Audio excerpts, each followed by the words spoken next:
Jenyte, nurodyk savo pomidorų derlių. Kaip matau, kekės didžiulės. Liepos 5 jau ir prinokęs. Va, Liepos 5 pasienytė raudoni pomidorai, kekės. Ir dabar aš pamačiau, kas čia per stiklainis. Jenyte, va, kam jis? Vanduo su jodu.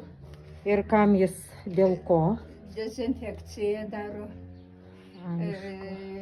Jodas yra dėl lapų gerai, dėl augaliukų gerai, dėl pomidorų pačių, kad lygos nepultų. O, taip gražu.